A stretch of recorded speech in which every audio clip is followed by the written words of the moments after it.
Thank you very much. Everyone, good afternoon. It's great to be with you here today. I am privileged to talk to you for the next little while, and I appreciate I'm the only thing standing between you and free pizza and other delectable meals out there. I'd like to introduce you to a few of our colleagues who are going to help me talk a little bit more about design delivery principles today. I want to introduce you to Bran. Bran's our designer. We've got Zoe, our developer, and also Jan, who's the PM, and will feature a little bit in my talk today and help me to explain some of the points that I'm going to talk to you on. Now, they operate in a world much like you and I. They have to make product delivery decisions, and they are constantly fighting many of the battles which you all have internally. The only difference between them and us is they live in a 2D world. It's far simpler in that respect.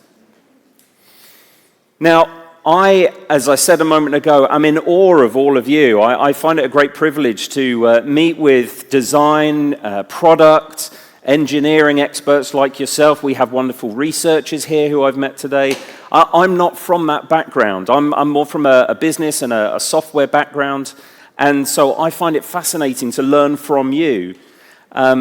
I have been doing this in the design industry for the last 5 years, and I've had the privilege of being able to travel Europe, go to big brands that we all recognize and we use every day, go to their offices, meet with them on Zoom, meet them at conferences, and I love learning from you about the way that you do your work and the way that you do your design delivery job. And it's really interesting because I do not consider myself a creative person by any means. Put me in front of an app to build or a site to design, and you probably end up getting something that looks like Amazon's site from the 1990s. You know, buttons and ads and cards all over the place, and I wouldn't have a clue. Nor could I write a single line of code. But I aggregate all of these stories, and I feel that what I'm able to talk to you about is the things that I've learned over the last 5 years. Now, I want to first of all pick on a couple of visits that I made right before COVID. I'd grown up flying on an airline from a very young age by myself when I went to visit my dad in America.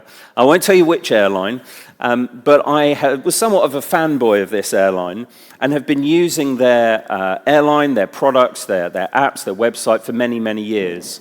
And I had the opportunity to go and visit them at their head office and sit around the table with the designers who were building the designs and the engineers for the products that I used very frequently. And I tentatively and nervously asked at one point, what's the most complex part of the work that you do? Knowing that they didn't have the most seamless experience for a user between their mobile app, their web experience, and also in the airport as well. It's fair to say that they could have easily been confused for completely different companies at times, even within the same web experience. And as I asked this, the response came back.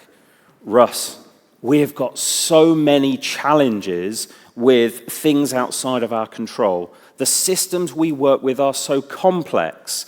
We have to deal with teams who don't even, and this was before COVID, don't even sit in the same office. We're having to work across global boundaries. And in the airline industry, if you know anything about it, they have antiquated, ancient systems for booking, which they had to connect to apps and websites in modern-day technologies. And it was incredibly challenging for them. And the most resounding part of what they said to me was, it's the complexity that kills us. We want to be able to do more, but we just cannot. Another story was when I was visiting a large sports brand of the German variety. They were launching apps for two very known global superstars, one by the name of Beyoncé and one by the name of, well, we'll call him Yeezy because he goes through several names. And the experience they had with two of these individuals was vastly different. With Beyoncé, they were able to iterate very quickly, was very responsive. With Yeezy, less so, because of the layers of people that they had to go and speak to. And what they found is that because of the interactions that they had, they were able to deliver less and less. Now, growing up, I used to look forward to Easter every year. I used to, as a young child, get a box of Cadbury's cream eggs. My dad would share them out. So I'd have one, my sister would have one, my mum would have two, and my dad would have two. And I thought, great, when I grow up, I get to be the dad and I get to have two. Fast forward, and I'm now a dad. I give one to each of my 3 children. My wife has one, and I have one. Wait, that's not how it's supposed to be. I'm supposed to have 2, right? This is shrinkflation. We see this in life, and so it is with the work that we do as well. We have what we see throughout our jobs known as delivery shrinkflation. The more and more we try to deliver, we actually find that through complexity, we're actually delivering less and less. Now, if you're like me, you will have a tech stack that looks something like this. You could probably name at least half a dozen tools in that tech stack that you use today. We've got our sketches, or Figmas, or XDs. We've got our Zero Heights, our Slacks, our Jiras, our full stories outside. We've got our dovetails, our mazes. Brilliant tools, but with that comes increased complexity. Now, often what I will hear people say is, oh, it's all right, we'll just reduce the number of tools that we've got. That will reduce the complexity. Let me let you into a little secret. It's not about the tools. It's not about how many tools you have. And it's all because complexity has increased. We've heard wonderful talks throughout the last couple of days about many of the expectations and requirements that users have of us, and they have increased in their complexity. Users expect more and better features. It's not enough to be constant releasing. They expect things to be getting better and better every release. I'm sure, like us, you have heard, why can't you be a little bit more like such and such a tool? Or, your competitor does this, when are you going to introduce this feature as well? And we're constantly being compared to others that do similar things. That in itself creates pressure and complexity. Everything now is smart or AI, and I can't tell you how much I've enjoyed the talks over the last couple of days about AI. I had the opportunity several years ago to meet Brian Cox, and he was telling me about things of the universe, and I was lost in 30 seconds. I kind of felt like that a little bit today when Fergal was talking about all of the great things that Intercom are doing with AI. I could have listened to him for hours. Did I understand all of that? I didn't. But I knew how it impacted the product teams who were having to deliver that. We heard similar stories from Steve earlier, and yesterday from Ricardo and Pamela, as they all had you stand up when asked, have you been asked to introduce AI in the last 6 months, 1 year, 2 years? These are new technologies that you're now being asked to implement and integrate into your tools. Sudev yesterday talked about speed and the importance of how speed is now an expectation in every tool and everything that we deliver. People expect things much faster. The other challenge that we have as well is in the way that people use our products. And quite often, we will spend more time dealing for the ideal customer journey. We know what we want customers to do in our apps, our products, our sites, and so we tend to build and spend the most amount of time. But as we're seeing, people are actually using our tools and products and apps in different ways, in more organic ways. And because of that innovation and evolution, that is placing greater strain on us as well. Now, I think it was mentioned yesterday, we can't probably talk about COVID too much longer, but of course we do need to give a nod to the fact that working practices have changed. I've been working remotely for, I've lost count, 13, 14 years. But when everyone all of a sudden became remote, that placed greater pressures on all of us. And the complexities of having to deal with colleagues in different time zones and different countries, not least if you were outsourcing to different countries and people who weren't necessarily part of your organization. We've seen that there has been a shifting from co-location to remote, to part location, to hybrid, back to the office. And all of these changing working practices are placing greater pressure on our expectations.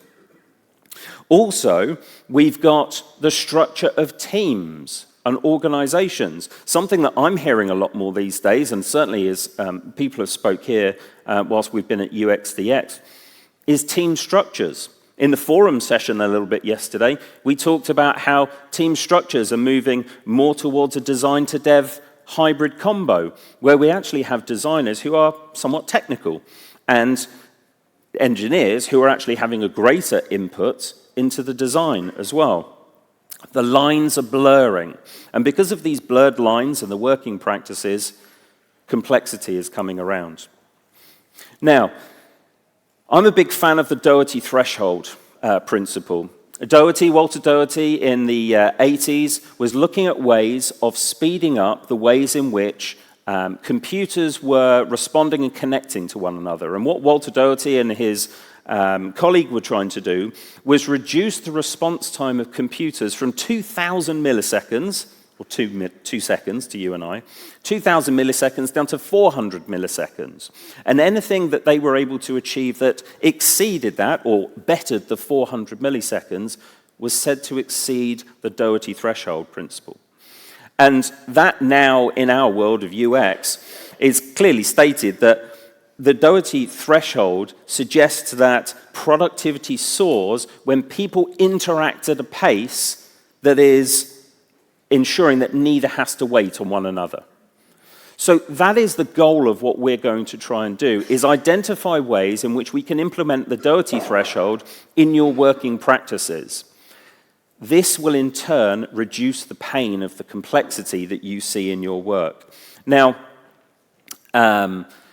when we exceed the Doherty threshold, we are said to enjoy the things more. We are said to find them addictive, and we want to do them a lot more. And so with that, we become more productive and more efficient in the work that we do. So, as I talk to you through a few of these things here, I want you to think about your own organizations. We've identified 3, and there are a number of hidden forces that are impacting your work that are enabling you to work at speed. And with a few simple tweaks, we're going to be able to help you exceed the Doherty threshold. We're going to be able to help you identify ways of doing things faster, where you're not having to wait on people as long.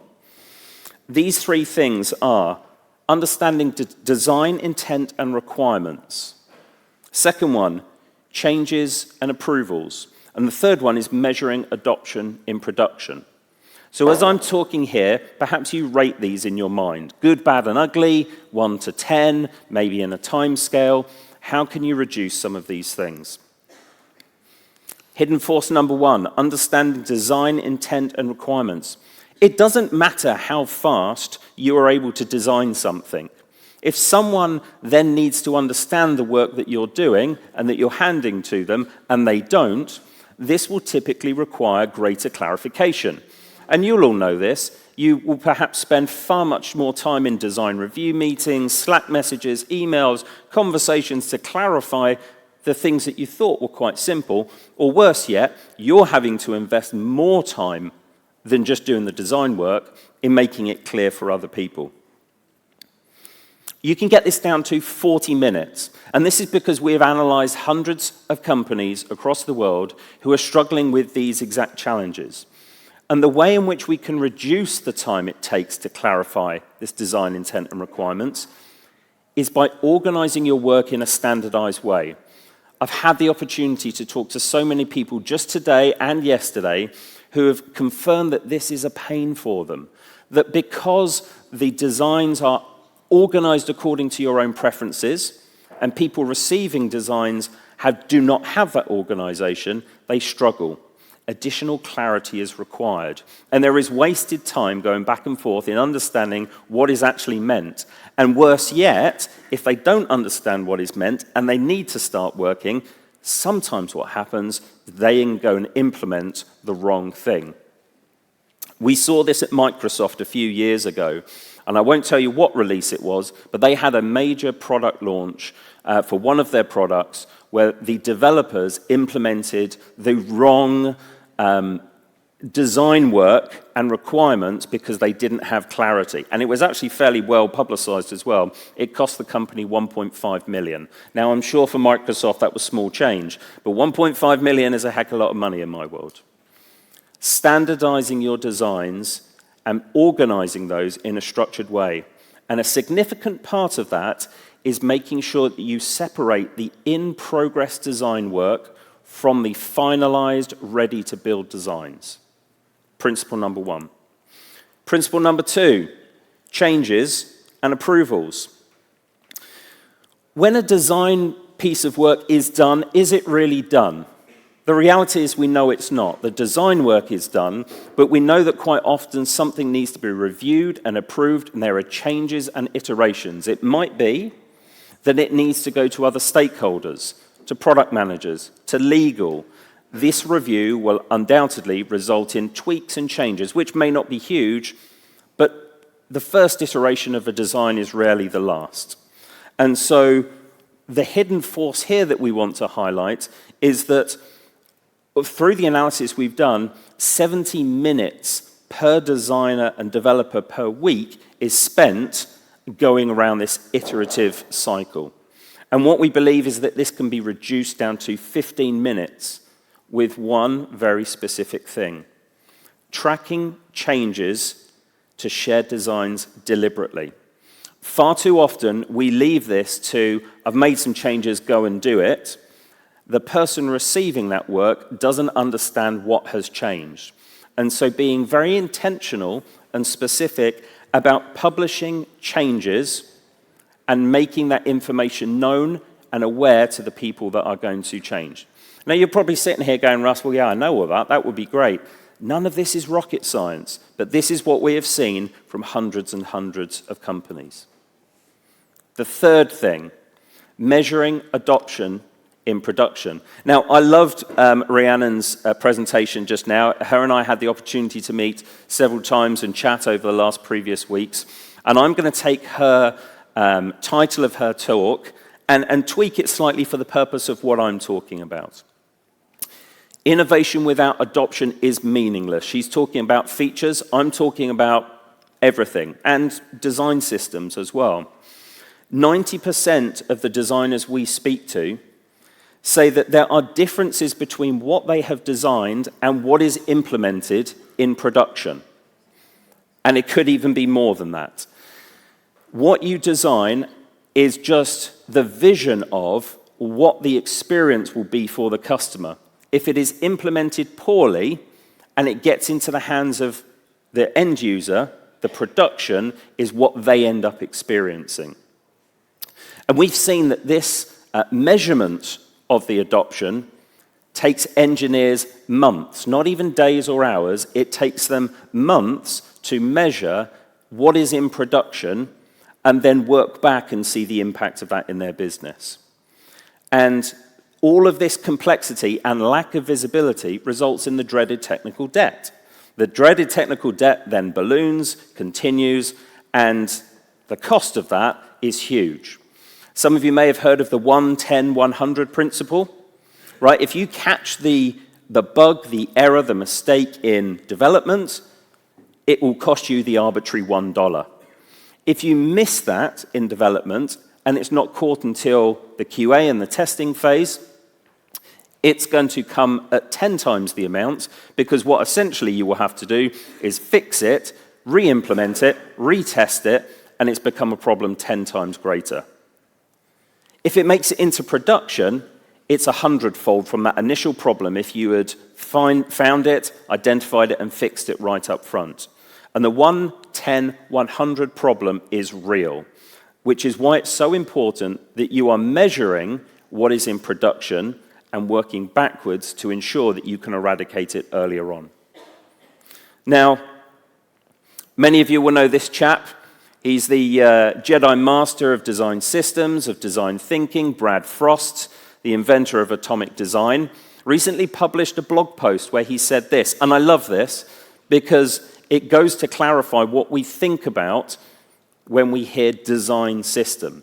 And I've had this conversation with several people, again, over UXDX, where I've asked about the design system, and sheepishly, they've said, oh no, we don't have a design system. We'd love one, but we don't have one.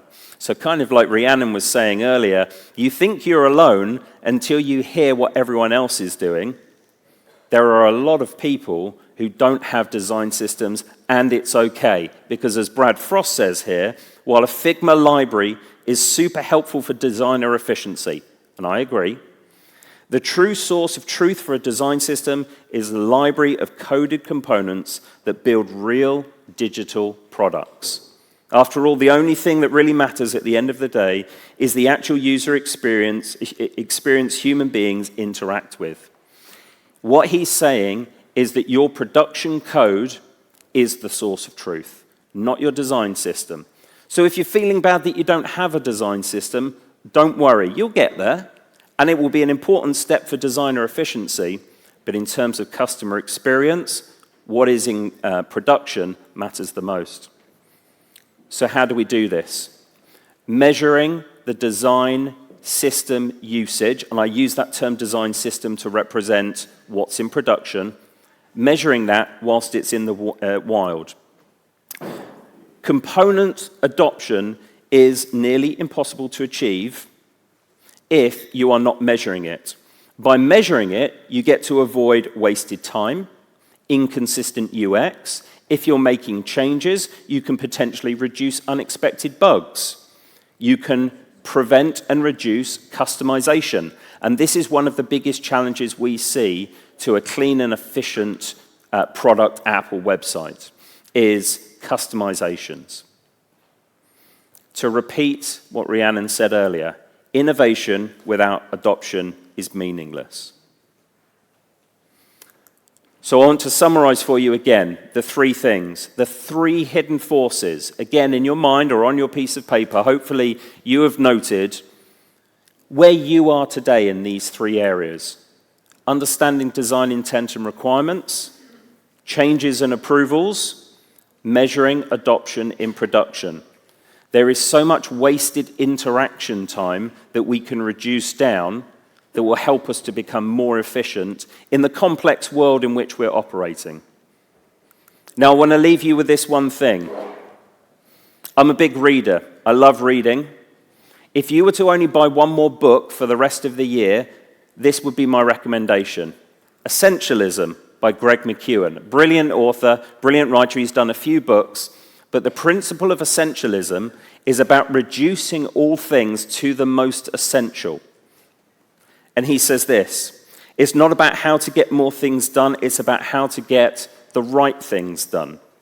It doesn't mean just doing less for the sake of less either, it's about making the wisest possible investment of your time and energy in order to operate at our highest point of contribution by doing only what is essential. Martin Riley gave a great talk yesterday, and in that he said, complexity is a trap for clever people. We are all operating in a complex world. Look for ways to simplify your interactions with other people, and that in turn will enable you to ship and deliver better, faster products. Thank you very much. Okay. If you could all just stay put for the questions, we just have 10 minutes of questions, maybe just a little less, so I'm really looking forward to asking Russ some questions. Russ, a question for myself, first of all, is what has been the most innovative way that you've seen teams use the product? Say again, the most innovative way? That you've seen the teams use the product. Our products? Yeah, start with that. Man, one of my favorite ways is we all at home sit around Disney Plus, or a lot of us sit around Disney Plus. With my kids, I sit around watching cartoons far more than I should. If you think about the platform that they have as Disney Plus, all of the different brands, all of the different shows, they were really struggling to get a hold of their design system. They were using our tool, but they were using other tools to track and organize in a consistent way all of the different components that they were managing across the Disney Plus platform, Hulu and others as well. They were able to gain significant efficiencies. I just love the story because, again, like I said before, it's brands that I use day in, day out. Disney Plus is a big one in my house. Yeah, that's great if you can bring it home, definitely. Okay, we'll start with a question from the audience. You touched on the topic of reducing complexity in terms of tools, but I missed how you do that. Can you elaborate? Yeah, you know what? I'm a big fan of tools. As I said, my background is from software. And in our personal lives, we're in an economic environment at the moment where we're making personal decisions about budget in our households, right? Should I keep Amazon Prime? Should I keep Netflix? Should I keep Disney Plus? Should I cut this out? Should I cut that? There is at some point in my personal life where I just need to stick the kids in front of Disney Plus. And so the value for me is greater than the tool itself.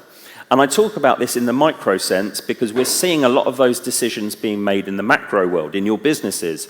You have tool stacks like, the big long list I showed earlier, and people are going, I'll cut that, I'll cut that, I'll cut that. And actually they're missing the point that the tool has a greater value of having it than the monetary value of cutting it. So in terms of reducing complexity, yes, of course, you can reduce the number of tools, but as I said before, it's not about the tools. A lot of these tools are best in class and fit for purpose for the jobs that you're trying to do. Now, if you have 3 of the same tool, and I won't list them because I don't want to offend anybody, but if you had 3 metrics, analytics, reporting tools, then yes, you could probably reduce the number of tools that you have. But just reducing tools for the sake of cost cutting can actually have a detrimental effect. So for me, I would actually say, make sure you identify the tools that are important to you and adding value to you, even if it's an own incremental value, keep them and do do your job really well using them. Okay, very good. What do you measure? How do you measure the usage of design system product? Sorry, that's good. I'll say that again. How do you measure the usage of design system components in production, and what are the tools that you use? A really important one. So how we would do this is you would look at the components that are in use in production. So essentially, you're scanning the code repository. You're looking at the number of instances of those across all of your apps, products, sites, and so forth. And you're looking and identifying which ones are part of your core components, which ones are perhaps custom components, and you're then analyzing and making decisions about those custom components to see if they are indeed necessary, if they can be removed or eradicated, if they're introducing bloat, technical bloat to your system, or indeed maybe you need to bring them into your core components and build and maintain them. Now, in full disclosure, we have a tool called Omelette, which we build and we sell. It's actually been in beta for the last 6 months or so. It's going live in GA next week. We use that ourselves first and foremost because we recognize that there was a problem for other people. To help expand this further, what we have seen other people use instead of that is very manual things like React Scanner, which scans and scrapes your whole code base. But it requires, as I said before, a lot of engineering time to then go and connect it to a BI tool, a visualization tool that has to be maintained. And typically, that has an overhead cost with a number of engineers. So that's what we use, and that's what I've seen other people use in the process as well. Okay, and it's how to guide a dev team to implement a more like for like production UX solution. How to guide a dev team to implement a more like production UX solution. I'm not sure I understand that. Okay, we'll move on to the next one. If someone wants to come see me about that, I'll definitely chat exactly. So what if designs cannot be implemented by developers exactly? Should designers take this into account and adjust the designs? I mean, there's the technical limitation. If it can't technically be done, that's different entirely. I think a significant part of this is collaboration and communication, the documentation that comes with this. On the stage yesterday in the other room where we had the forum, we were talking about how closely teams work together and how far in advance the development and design work was being done. And I think, and this is what I'm hearing from you all, is if you're working at a cadence where it is far enough in advance to be able to plan that, you'll come across some of these challenges and you'll be able to resolve them. But if you're doing that too close together, with the design and the development iteratively being done in weeks or sprints very close, this does slow things down quite a lot, because you're finding that there are challenges coming up and you're not spotting that till the moment of implementation. Exactly, okay. POs share screenshots instead of links to tools like yours. How do you think companies can better adopt Zeplin? How can they better adopt Zeplin? Well, that's a big question that we haven't necessarily got hours to go over, but I could talk to you for hours. I do hear people sharing screenshots, and I think going back to one of the things that I said before about documenting the design intent, if you're sharing designs and it's not in the context of the flow, if it's not in context of the design, you're having to put more effort into explaining, and you're having to put more effort into actually building that documentation. So you certainly need to get away from using screenshots and very manual pieces of organization. From a Zeplin perspective, having everyone in there helps. And I want to be fairly agnostic. I mean, I'm from Zeplin, but I know that there are multiple ways of achieving and doing this. What I'm talking more about is the principle of making sure that design intent is communicated in context, wherever you are. Okay, we'll keep going. How can research help in mitigating these 3 factors that are slowing down teams? Yeah, Now I need clarification on this as well. Research with the customer, research internally. I'll assume that we're talking about customer research, UX research that you do in the market. I think what that does is it gives you greater clarity and understanding of what the requirements are. I think we've got tools like Dovetail and Maze, which we use Dovetail internally. That helps clarify things a lot for people. And because of the research and the shared understanding that people have, that goes to clarify a lot of the misunderstanding. When it comes to the approval and the review challenge, I think the research is really understanding the requirements of what you're trying to build in the first place. If there is we call it hopium in our company. If you're acting on hopium that something's going to be useful, is going to work, or you hope that this is a feature, that's where you can have a lot of challenge when you're actually building something, and it tends to go through these cycles a lot more often. Okay. And how would you differentiate yourselves from Figma, and how would both tools how would both tools get used together? I'm so glad someone asked this, right? It's almost like an elephant sat in the corner of a room. And at some point, someone was going to ask this, so I really appreciate it. Figma, we use Figma at Zeplin as well. Figma is an excellent design tool. Before I worked at Zeplin, I worked at Envision. We saw how that went. So Figma has very much changed the design industry. It solves design challenges for designers. I love it. As I said, I'm not a designer, but I try and use it as best I can. Figma is a design tool meant for designers with a creative, infinite canvas that allows you to innovate, create, freedom at will. Yep. Zeplin is a design delivery platform that comes way after the design. And the key part of it is knowing when to separate the in-progress work, the in-progress design work that you need to continue to iterate on, which happens in Figma, from the delivery work, which needs to be implemented by people from engineering, from product, from QA, who need that certainty, need that definition, need that intentional action of, here you go, go and do. As I said with the example of Microsoft, we have seen companies who don't have that structure and that formation. They have implemented wrong things. You've got the 1-10-100 principle, where you then have to go back and do work. So Zeplin is the delivery. We're the design delivery platform that enables you to connect to the stakeholders within your organization.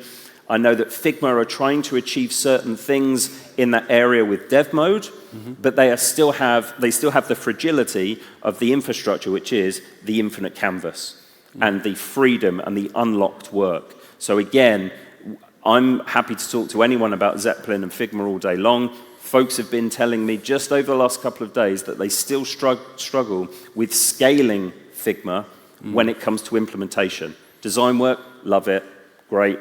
It's the implementation part of it. Yeah, so some people were asking the same question as well, Russ, just saying to use it internally, and that's obviously true. Are you using anything else besides Figma?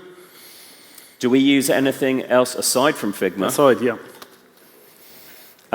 We use Figma, we use Zeplin, we use Jira, we use Jira Product Discovery Boards, Jira Product Discovery, we just left Product Board. So those are our main tools in the design to delivery process. We use Dovetail as well, talked a little bit about that. So yeah, I'm unashamedly a Figma user, we are as well. We use it because it is, in my opinion, probably the best design tool that's been around ever. So yeah, I'm not shy about saying that. That's cool. Listen, Russ, really enjoyed it. I'm looking forward to seeing your omelette, and these guys are looking forward to their lunch. So we'll thanks a lot, and would you please give a round of applause for Russ, please? Thanks, Russ.